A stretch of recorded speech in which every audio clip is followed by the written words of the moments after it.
বিসমিল্লাহির রহমানির রহিম। হে সমস্ত জগতবাসী, আজ আমি শামীম আলী চিশতি আপনাদের সামনে যে আলোচনাটি নিয়ে আসলাম, সে আলোচনাটি একটি বিষয়, যদিও পূর্বে আমি কিছুটা বলে থাকি, তো আজকে আরেকটু ক্লিয়ার করব ইনশাল্লাহ। সেটি হলো, দেখুন, যে মানুষ সারা জীবনে কোনো ইবাদত করবে না, সারা জীবনে একটা সেজদাও দিবে না, ধরুন একটা আল্লাহ নামের জিকিরও করল না, কিন্তু সেই ব্যক্তিটি নাজাতে চলে যাবে, শ্রেষ্ঠ জান্নাতে চলে যাবে। এই কথাটা কি আপনাদের বিশ্বাস হয়? যদি বিশ্বাস কারো হয়, আজকের কথাও যদি কেউ বুঝতে পারে, তবে তার হবেই জয় ইনশাআল্লাহ। সেই কথাটি হলো, দেখুন, আমি যে কথাটি আপনাদেরকে বলতে চাইব, যে মানুষ বিভিন্ন ইবাদত করলো, রোজা, নামাজ, হজ, জাকাত কিচ্ছু বাদ রাখলো না, কিন্তু এত কিছু করার পরেও সে নির্ঘাত জাহান্নামে চলে যাবে। আরে বাবা, এটা কেমন কথা? জাহান্নামে কেন চলে যাবে? এটা কিন্তু শুনে আপনারা যারা আছেন শরীয়তের, বিশেষ করে শরীয়তের, তাদের শরীরের মাংস কিরকির করছে। এই লোকটাকে ভালো জানি, এই লোকটাকে এত বিশ্বাস করি, কিন্তু এই লোককে সব কী বলছে? এটার মূলে বিষয় হলো কি, দেখেন, আপনি সারা জীবন ইবাদত করেছেন, সাধনা করেছেন, আল্লাহকে পাইবার জন্য অনেক কিছু করেছেন। আপনি কোনো একদিন একটা এতিমকে বা একটা অসহায় মানুষকে বকে, ধাক্কা মেরে তাড়িয়ে দিন, অপদস্থ করে দিন, তবে জানবেন ওই মুহূর্তে আল্লাহ আপনার জীবনে আপনি যা কামাই করেছেন, যত ইবাদত করেছেন, যত সওয়াব কামাই করেছেন, সমস্ত কিছু ধূলিসাৎ হয়ে যাবে। তো এই কথাটা কোরআনে কোথায় বলেছে? এই কথাটা কোরআনে বলেছে সূরা মাউনে, বা অন্য অন্য সূরাতেও আছে। বিশেষ করে সূরা মাউনের কথাটাই আমরা ক্লিয়ার করে ধরি। যেমন দেখেন, সূরা মাউনের মধ্যে স্পষ্টভাবে বলেছে, দুর্ভোগ সেই ইবাদতকারী, দুর্ভোগ সেই নামাজকারী যারা এতিমের গলা ধাক্কা দেয়। তাহলে বোঝা গেল কি, এই পৃথিবীতে নামাজ পড়ার কোনো প্রয়োজন নেই, জিকির করার দরকার নেই। কি করবেন জানেন? আল্লাহ কি বলেছে? আমি পৃথিবীর আনাচে কানাচে, পৃথিবীর ওই প্রান্তে সেই প্রান্তে আমি বসবাস করি না, আমি বসবাস করি মানুষের কালবে।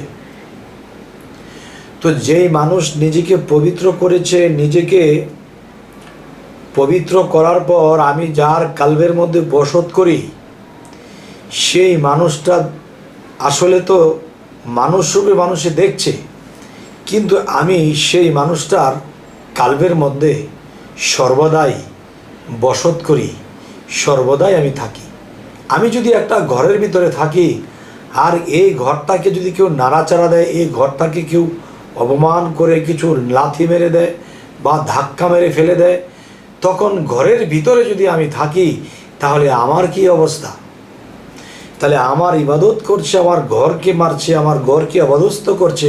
আর এই পৃথিবীতে আমার ঘর একজন অলি আউলিয়া, যার কালবের মধ্যে আমি বসত করি, সে আমার বন্ধু, আর আমার বন্ধুর কালবের মধ্যে আমি বসত করে থাকি। তাহলে সেই বন্ধুকে যদি কেউ অপবাদ দেয়, অপমান করে, তাহলে বুঝে রেখো, মনে রেখো, শুনে রেখো, যে আমাকে তোমরা খারাপ বলেছ, আমাকে তোমরা মানোনি, সমস্যা নেই, আমার বন্ধুদের সাথে কখনো বেয়াদবি করো না।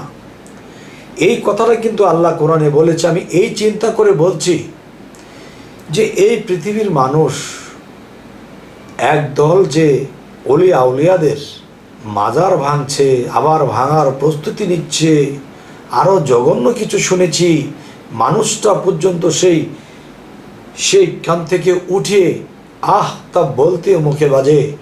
তো এখন আমি বলবো, আল্লাহ যদি এই কথা স্পষ্ট বলে যে আমার অলি আউলিয়াকে যে আঘাত করলো, সে আমি আল্লাহকে আঘাত করল। তার বিচার আমি কারোটা দুনিয়াতেই করে থাকি, আবার কারো বিচার আমি সেই পরবর্তীতে সেই হাসরের দিন করব।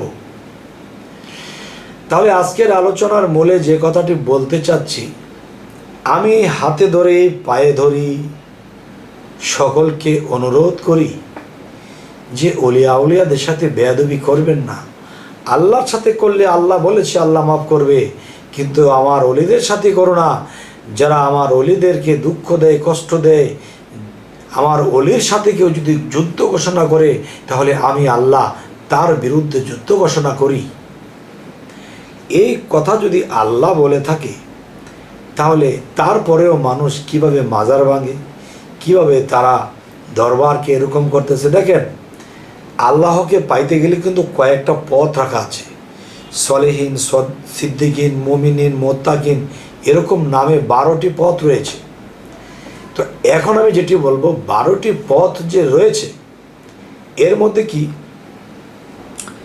যে মানুষ যখন সিদ্দিকিন, সত্যবাদী হয়ে গেছে, বা মুমিনিন হয়ে গেছে, সলেহীন হয়ে গেছে, এটাও কিন্তু একটা পথ।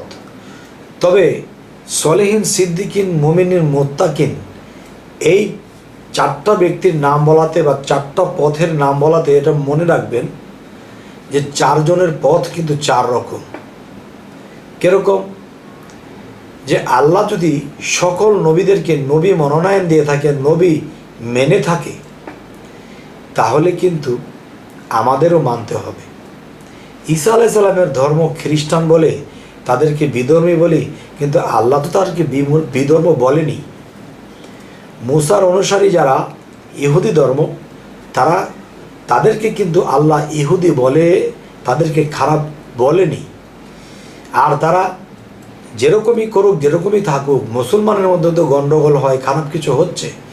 তবে এখানে আমি যেটা বলতে চাইব, দেখবেন সব দেশে কিন্তু মারামারি, হানাহানি, কাটা থাকে, কারণ সব দেশেই শয়তান আছে।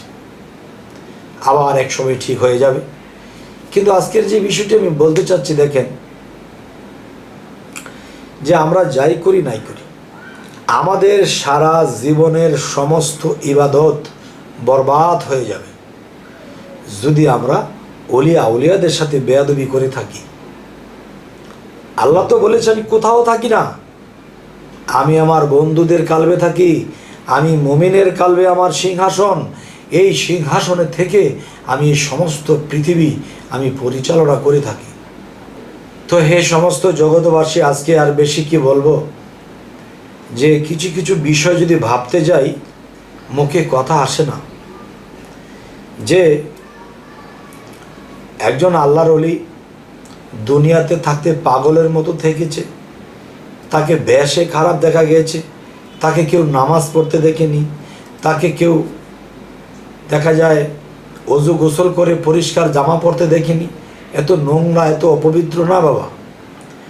এ নোংরা অপবিত্র নয়, যার অন্তর নোংরা, যার বাক্য নোংরা, যার চাহিদা নোংরা, সেই নোংরা এবং সেই অপবিত্র। আর সেই পবিত্র যার ভিতর পরিষ্কার, সে আর কি করবে গোসল আর অজুর, তাদের কি দরকার। যাই হোক, এই সমস্ত জগতবাসী যারা ভুল করেছে তো করেছি, তাদেরকে আল্লাহ শুধরানোর পথ দিক, তাদেরকে আল্লাহ শুধরিয়ে দিক। আর আমরা যারা আছি, যে আমরা বুঝতে পেরেছি আমরা না আঘাত করব মোল্লাকে, না আঘাত করব কোনো প্রতিবেশীকে, না আঘাত করব কোন পীর ফকিরকে, আমরা সকলকেই নিয়ে বাঁচতে হবে। দেখবেন একটা বাগানের মধ্যে হরেক রকম ফুল ধরে, গোলাপ ফুল, বেলি ফুল, এরপরে দেখা যায় যে হ্যাঁসনা ফুল, অনেক ধরনের ফুল হয়। এখন আমি আমার বাগানে এক ধরনের ফুল রেখেছি, শুধু গোলাপ ফুল। এ দিয়ে কিন্তু সৌন্দর্য হয় না। সৌন্দর্য এটাই হবে, তরিকতের লোক থাকবে, পাগল ফকির থাকবে, হুজুর মাওলানা থাকবে, আল্লাহর অলিগণ থাকবে, পীর মাশায়েখ থাকবে। এখন আল্লাহ কিন্তু অনেকগুলো পথ খুলে রেখেছে। একটা পথ খুলে রেখেছে যে হজরত আলীর যে রাস্তা সেটি কিন্তু সাধনার পথ, কালবে বসাইবার পথ, আল্লাহকে হট কানেকশন করার পথ। যেমন একদল বলতেছে আল্লাহ তোমার বন্ধু নামায় নেয় পৃথিবী থেকে নিও না, আরেক দল বলতেছে হে আল্লাহ তোমার গোলাম বানায়া পৃথিবীর থেকে বিদায় দিও। তাহলে একদল তো বন্ধু হয়ে গেছে, তারা বন্ধু হতে হয় কি করে এটা তারা জানে, আরেকটা গোলাম কি করে হতে হয় সেটাও জানে না, বন্ধু কি করে হতে হয় সেটাও জানে না। তাহলে তাদের কি অবস্থা? যাই হোক, দেশের যে অবস্থা অত পরিষ্কার কিছু বলতে পারি না, তবে এতটুকুই আমার বলা হলো, যারা এরকম কিছু করছে যে তারা এগুলো ঠিক করে না, তরিকা ঠিক না, গান ঠিক না, এগুলো ঠিক না, তাদের সাথে বসা হোক। বসলে পরে যদি তাদেরটা আপনারা আউট করে দিতে পারেন দলিল কোরআন হাদিস দিয়ে, তাহলে এরা বাদ হয়ে যাবে, আপনারটা টিকে যাবে। আর যদি তারটা টিকে, তাহলে আপনি তারটা মেনে নেবেন। কেন এই ফ্যাসাদ হচ্ছে, কেন মারামারি হচ্ছে? এইসব থেকে আমরা সকলেই মুক্তি চাই। আমরা চাই কি শান্তি। শান্তিরই আরেক নাম হলো ইসলাম, বা সুন্দর একটা ধর্ম, সুন্দর একটা আত্মসমর্পণকারী। যে যার মধ্যে আত্মসমর্পণ নেই সে তো আসলে প্রকৃত তার মধ্যে ইসলাম নেই। তবে যাই হোক, এ সমস্ত জগৎবাসী আপনার তো বুঝতে পেরেছেন যে আমি কি কথাগুলো ইঙ্গিত করে বলতে চাচ্ছি। তবে আমি রাজনীতি যদি করতাম তাহলে ও ফোটাস করে কিছু বলতে পারতাম, তো মোটামুটি শৃঙ্খলে রাখার জন্য কিছু বললাম। অবশ্যই আমাদের এই চ্যানেলটিকে সাবস্ক্রাইব করে রাখবেন, পরবর্তীতে যেন ভালো আলোচনা দিতে পারি। সকলে ভালো থাকবেন। আল্লাহ হাফিজ।